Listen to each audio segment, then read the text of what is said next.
बहुत मुश्किल से जिन शासन मिला है, इसलिए समझौता नहीं हो सकता। तो किसी भी हालत में उन्होंने ये तय किया कि मरना कबूल है, बाल बच्चों का जो होगा वो होगा, हम धर्म परिवर्तन नहीं करेंगे।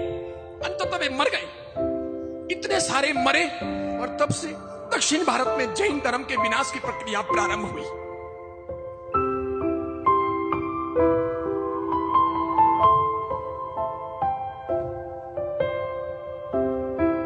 हम बताएंगे और आपको बदलना है, जिंदा रहना है, तो यही रास्ता है। इसके सिवाय कुछ भी अपने पास में बचा हुआ नहीं है। मुट्ठी भर जैन समाज है, सने सने समाप्त हो रहा है, चारों तरफ से हम घिर चुके हैं, संक्रमण काल है। ये हमारे सामायिक ने प्रतिक्रमण, ये जाप ने, ये तप ने, ये तीर्थ यात्राएं, ये नव्वाणु, ये मंदिर उपास्य, सानक और तेरापंथ भवन तो कुछ ही दिनों में नीलाम होने वाले हैं। मार मार के लोग हमको कुछ ना कुछ बना देने वाले हैं, हमारी ताकत अब बची नहीं है। यूं भी ब्रेन वॉश हमारा किया जा रहा है, हमारी नई औलादें जैन बची नहीं हैं, और हम जो बचे हैं वो भी हम बराबर जिंदा नहीं रह पाएंगे, क्योंकि हमारी संख्या कम, दुष्काल में अधिक मास हम बटे हैं, संप्रदायों में, जातियों में, पंथों में, मान्यताओं में, वर्गों में, भाषाओं में, क्षेत्रों में, अलग अलग प्रकार की कौमों में हम बटे हैं। इसके सिवाय आपस में हमारे ईर्ष्या है, भ्रातृत्व प्रेम कम है, अंदर की धर्मनिष्ठा बहुत कमजोर है, नई पीढ़ी को मजबूत रखने का हमारा इरादा कामयाब नहीं हो रहा। फिर हमारे धन खर्च करने की दिशा बदल चुकी है, दिखावा हम बेशुमार करते हैं, लोगों की नजरों में आ रहे हैं। दूसरों को जैन बनाने का बहुत बड़ा ध्येय पीछे छूट गया है। वो सब पूर्वाचार्यों ने किया था, पूर्व के बड़े बड़े महान शिष्यों ने किया था, उन्होंने तन मन धन से योगदान दिया था, उन्होंने इतिहास रच लिए थे, उनकी दी हुई विरासत को संभालने में भी हम कामयाब नहीं हो रहे। इसलिए पक्के तौर पर कहता हूं, आने वाले 25 साल 50 साल हमारे लिए निर्णायक होने वाले हैं। ये डिसाइड करेंगे कि हम जिंदे रहेंगे या चले जाएंगे। शायद कोई मुतुर का समाज 50 साल से अधिक जैन समाज भी यहां जिंदा नहीं रह सकेगा। बस भले 1200 घर हो, 50 साल अधिक से अधिक, मेरा मानो तो जल्दी से जल्दी गुजरात या राजस्थान के लिए घर लेने की व्यवस्था कर लेना। अंततः सब यहां से छोड़ करके आपको भगना पड़ेगा। उस दिन मैं जिंदा नहीं रहूंगा, क्योंकि मेरी 53 साल की उम्र हो चुकी है और 50 साल जिंदा रह नहीं सकूंगा। इसलिए मैं आपको सबूत नहीं दे सकूंगा, बस विश्वास हो तो मानना, पक्का ऐसा होगा। भूतकाल में ऐसा हुआ था। 7th सेंचुरी इन साउथ इंडिया, 7वीं शताब्दी दक्षिण भारत की जैन धर्म के विनाश की शताब्दी थी, जहां लाखों की संख्या में केरला में, आंध्र प्रदेश में, तमिलनाडु में, कर्नाटक में जैन निवास करते थे। हजारों की संख्या में जैन साधु साध्वियों के विहार होते थे। हजारों की संख्या में हमारा स्थापत्य था, हमारा साहित्य था, हमारी परंपरा थी।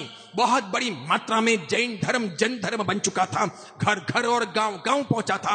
अंततः हमारी संख्या जब घटती गई, दूसरे लोगों के राजपाट आए, तलवार के जोर पर हमें काट दिया गया, या तो हमारा धर्म परिवर्तन करवा दिया गया, या फिर हमारे पुरखों को मौत के घाट उतार दिया गया। 7वीं शताब्दी में ऐसा हुआ था। यह लोही लुहान का युग था।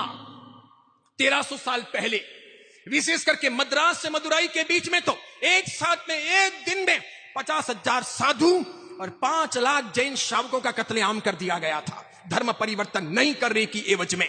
और उन साधुओं को तो जिंदा शूली पर चढ़ाया गया था। लकड़ी की एकदम नुकीली शंकु आकार की तीखी सूलियां बनाई गई थी, 8 फुट 9 फुट 10 फुट हाइट की।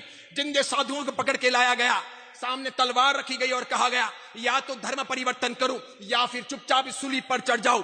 बस जिनको देव गुरु धर्म पसंद था, सम्यक ज्ञान दर्शन चरित्राणि मोक्ष मार्ग, ये जिनके भीतर की श्रद्धा थी, उन्होंने कहा मर जाना कबूल है, भूखे रहना कबूल है, कुत्ते की मौत मरना कबूल है, धर्म परिवर्तन नहीं हो सकता। तब फिर उनको जिंदा उठाया गया, गुदा के मार्ग से सूली अंदर डाली गई, यहां से सर फाड़ करके बाहर निकाली गई। तड़पते तड़पते 50,000 साधुओं का एक दिन के अंदर स्वर्गवास हुआ, सिर्फ मद्रास से मदुरई के बीच। और 5 लाख से अधिक श्रावक मौत के घाट उतारे गए, जो कट्टर सम्यक दर्शनी थे। नहीं, भगवान के शासन को किसी भी हालत में छोड़ेंगे नहीं। ये जिंदगी ही आखिरी जिंदगी नहीं है। बहुत मुश्किल से जिन शासन मिला है, इसलिए समझौता नहीं हो सकता। तो किसी भी हालत में उन्होंने ये तय किया कि मरना कबूल है, बाल बच्चों का जो होगा वो होगा, लेकिन हम धर्म परिवर्तन नहीं करेंगे। अंततः वे मर गए, इतने सारे मरे, और तब से दक्षिण भारत में जैन धर्म के विनाश की प्रक्रिया प्रारंभ हुई। इसलिए क्रांतिकारी खतरनाक बात आपको कहता हूं, जल्दी आपके गले नहीं उतरेगी, वक्त लगेगा। मैं ये सोचता हूं कि अब कोई नया मंदिर बनाना, नया उपाश्रय बनाना, नया स्थानक बनाना, नया तेरापंथ भवन बनाना, कोई आमिर खाता बनाना अब बेकार है, अब बनाने का अर्थ नहीं है। अब जितना है उतना संभाल लो, बस बहुत हो गया। अब बनाओगे तो मान के चलो वो दूसरों के लिए बना रहे हो। ये जितने भी हाईवे पे वगैरह यहां वहां भी जो भी छोटे बड़े तीर्थ स्थान वगैरह बन रहे हैं, इन सब की उम्र 10 साल, 15 साल, 20 साल, 25 साल, बस, इसके अधिक नहीं। भले बोलने में प्रतिष्ठा के दिन बोलते हैं यावत चंद्र दिवाकर, जब तक सूरज चांद रहेगा, ये जिन शासन का नाम रहेगा, ये जिनालय रहेगा, ऐसे करके भले हम वास्तव डालते हैं और बोलते हैं, ये सब बोलने के लिए स्लोगन है। सूरज तो रहेगा, चांद भी रहेगा, आपके मंदिर नहीं रहेंगे, ये स्थानक नहीं रहेंगे, ये तेरापन भवन नहीं रहेंगे, क्योंकि आप नहीं रहोगे, आपकी अस्मिता नहीं रहेगी, आपकी शक्ति नहीं रहेगी, आपका वर्चस्व नहीं रहेगा, आपका बल नहीं रहेगा, बस दूसरों का वजूद बढ़ जाएगा। और ये मत्स्य गलागल न्याय का सिद्धांत यहां पर लागू होगा कि बड़ी मछली छोटी मछली को हमेशा खा जाती है।